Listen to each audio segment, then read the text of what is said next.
Graça e paz! Tudo bem com você? Estou muito feliz em te ter aqui mais uma vez no vídeo do nosso canal Refúgio Fortaleza. Creio que o Senhor tem uma palavra poderosa para o teu coração. Vamos falar nesse vídeo sobre uma mulher que tem uma história extraordinária e é uma mulher improvável, assim como eu e você. Creio que o Senhor vai falar no nosso coração e testificar aquilo que Ele quer passar para cada uma de nós. Mas antes de iniciar a mensagem, eu te convido aonde você estiver, curvar sua cabeça. Vamos orar. Senhor amado, Deus querido, ó Pai, te convidamos, Senhor, para estar em nosso meio. Deus, que essa palavra seja ministrada, Senhor, pelo Teu Espírito Santo. Traz, Senhor, um conhecimento, Senhor, extraordinário daquilo que o Senhor quer falar com cada uma de nós. Que o Senhor se faça presente, que a partir desse momento, Pai, não seja eu, mas seja o Senhor falando através da minha vida. Testifica, Senhor, aquilo que o Senhor quer falar em particular para cada uma de nós. Em nome de Jesus. Amém. Quando eu paro para meditar na história de Débora, eu consigo entender a história extraordinária que essa mulher teve diante do Senhor e como ela foi usada por Deus poderosamente através do seu posicionamento. Quando a gente começa a meditar na história de Débora, a gente começa a tirar algumas lições onde podemos não só apenas entender, mas também aplicar no nosso dia a dia. E vamos falar sobre Débora. Antes de começar, eu vou ler em Juízes, capítulo 4, versículo 4, que diz assim: Débora, mulher de Lapidote, era profetisa, era também juíza dos israelitas. Naquele tempo havia uma palmeira entre Ramá e Betel, e na região montanhosa de Efraim. Débora sentava debaixo dela, e os israelitas vinham até ali para que ela julgasse as questões que eles trazia. Mas quem foi os juízes? Os juízes foram pessoas levantadas para momentos e situações específicas. Depois que Moisés veio a falecer, ele tinha preparado Josué para ficar após ele. Porém, Josué não teve o mesmo êxito. Mesmo Josué vivendo 110 anos, ele não conseguiu preparar um líder que viesse conduzir o povo de Israel. E após a sua morte, as pessoas se perderam e se corromperam. Em Juízes 2:10 diz assim: deixa eu ler. Todas as pessoas daquela geração também morreram, e os seus filhos esqueceram o Senhor e as coisas que ele havia feito pelo povo. Então, depois que Josué e as pessoas daquela geração que tinham vivido tudo aquilo que o Senhor fez, todo o milagre de passar pelo deserto, passar 40 anos, as vestes crescer, os sapatos não desgastar, descer maná do céu, ter uma nuvem, né, para trazer sombra e um redemoinho de fogo para aquecer o povo. As pessoas daquela geração que viveram aquilo também faleceram junto com Josué. Então o povo acabou se distraindo, se distanciando de Deus, esquecendo de tudo aquilo que o Senhor tinha feito, esquecendo dos seus mandamentos, dos seus preceitos e não buscando mais a face do Senhor. Débora foi a quarta juíza levantada pelo próprio Deus para uma situação específica. Débora era da tribo de Efraim e é interessante que a Débora foi a única mulher levantada como juíza. O Senhor levantou Débora naquela geração, uma geração totalmente distante do Senhor, atolada na desobediência e no pecado,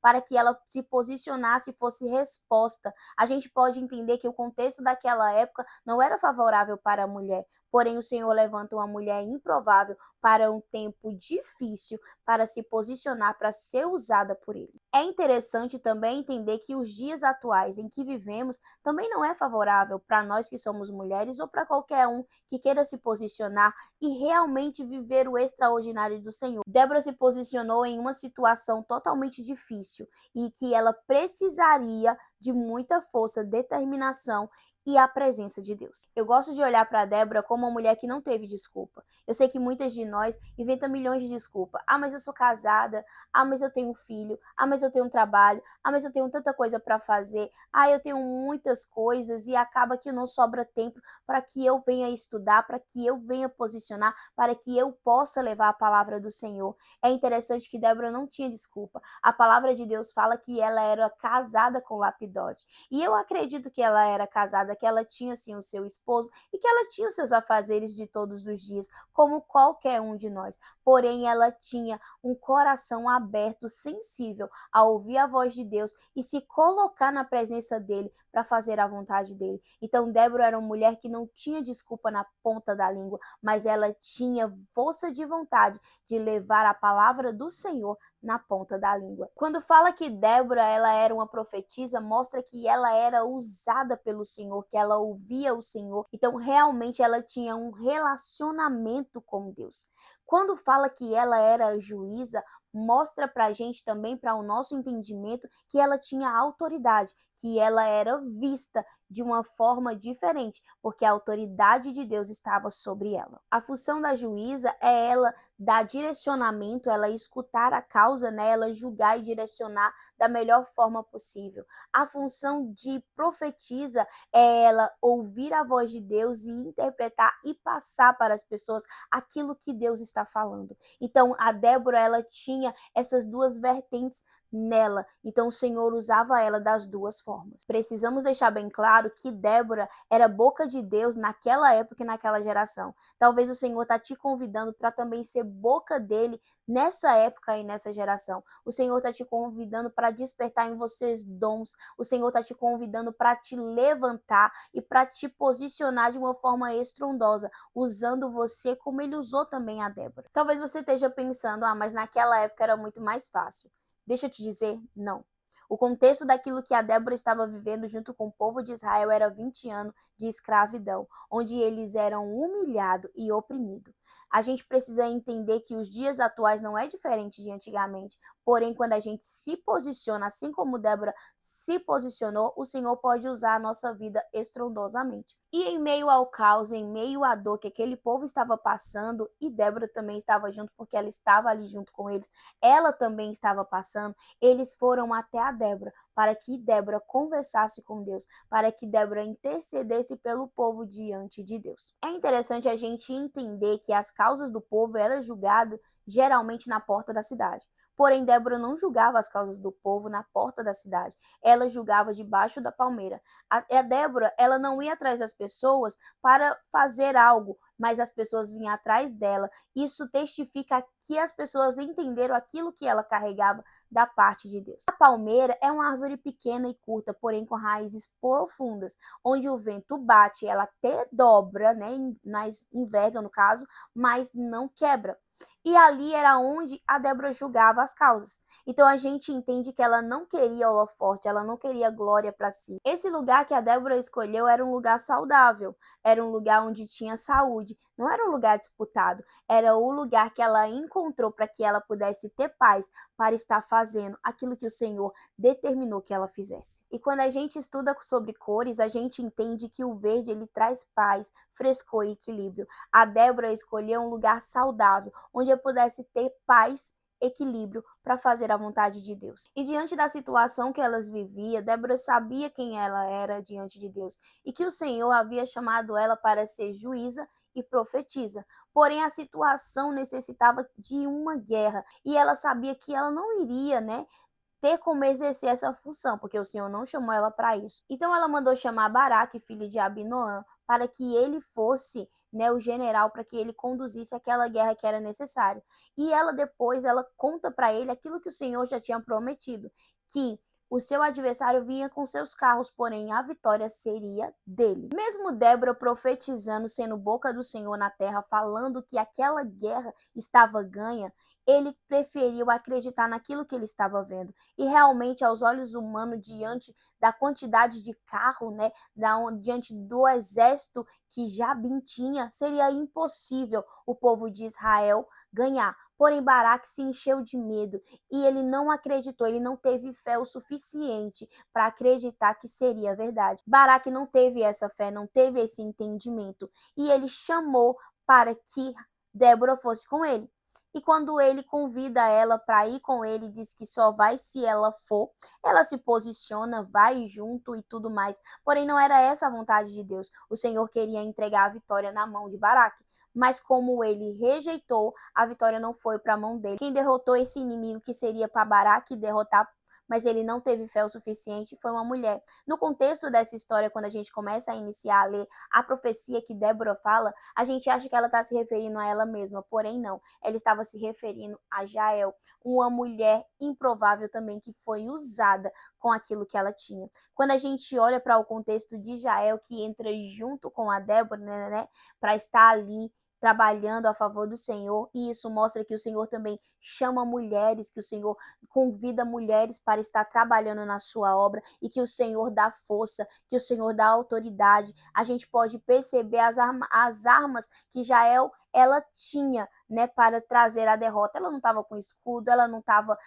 estava com vestimentas lá de guerra, nada disso. Ela usou aquilo que ela tinha. Como era comum naquela época as mulheres armar e desarmar a tenda, o que ela tinha era um pau e um martelo. E foi com isso que ela conseguiu derrotar o comandante Cícera. Foi com isso que ela conseguiu, né, fazer algo para agregar na obra do Senhor, ela conseguiu derrotar o inimigo. Então, o que essa história nos revela? Nos revela que o Senhor ainda chama, o Senhor ainda nos convida, mesmo estando em momentos difíceis. Assim como o Senhor chamou Débora para algo específico, para que ela fosse profetiza, para que ela fosse juíza naquele tempo e naquela época. O Senhor colocou uma outra mulher para ajudar nesse processo, Jael.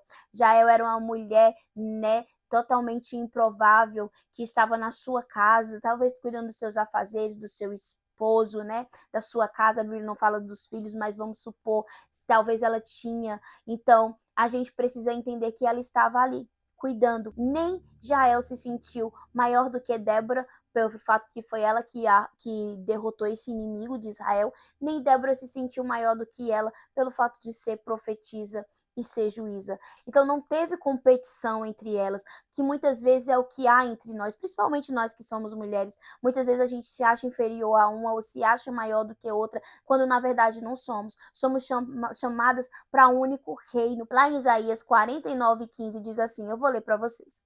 Acaso pode uma mãe esquecer-se do filho que ainda mama, de sorte que não se compadeça do filho do seu ventre, mas ainda que esta viesse se esquecer dele, eu, todavia, não me esquecerei de ti. Então, o único amor que é comparado ao amor de Deus, que vai muito além disso, é o triplo, o dobro, é muito além do amor, é o amor de mãe. Então ela se posicionou como mãe, então dava para ver o amor que ela tinha por aquele povo, por aquelas almas, pelas pessoas. Então a mesma coisa o Senhor quer depositar em nossos corações. Quando nós nos posicionamos, assim como Débora se posicionou para ser boca de Deus na terra, a gente precisa estar com o coração aberto para receber primeiramente o amor do Pai que desce sobre nós, para que esse amor flua dentro de nós e que ele transborde sobre outras vidas, porque vai ser impossível a gente se posicionar para ensinar, para amar, para cuidar, né, para direcionar, se não houver amor no nosso coração, se não houver o transbordo do amor do nosso coração. Então a gente precisa primeiro nos alimentar desse amor, dessa compaixão, dessa misericórdia que vem diretamente do trono de Deus, para que a gente se posicione, né, para fazer a vontade do Senhor, onde não haja competição, onde não haja desavença, onde não haja disse-me-disse, onde não haja confusão, mas que haja união para adorar um só Deus, para ter um só Espírito, para se tornar uma só igreja, aquela que um dia vai ser levado pelo noivo, o nosso próprio Deus. E o Senhor te chama para fazer parte desse exército, para fazer parte dessa obra. Eu sei que o Senhor te escolheu para algo grande e que você muitas vezes está deixando passar desapercebido ou nem quer enxergar, mas eu sei que o Senhor te chamou e te capacita para viver o extraordinário dele nessa geração, ser boca dele nessa geração e se posicionar, assim como Débora se posicionou, como Jael se posicionou na geração dela, e anunciar o Evangelho de Cristo, vivendo um avivamento estrondoso e poderoso em nome de Jesus. Amém? Glória a Deus, que você possa estar absorvendo o melhor dessa mensagem, que o Senhor possa estar testificando no seu coração aquilo que Ele já preparou para você viver e que você seja boca de Deus nessa terra, que o Senhor possa estar te abençoando poderosamente. Amém? Beijo no teu coração, até o próximo vídeo. Tchau!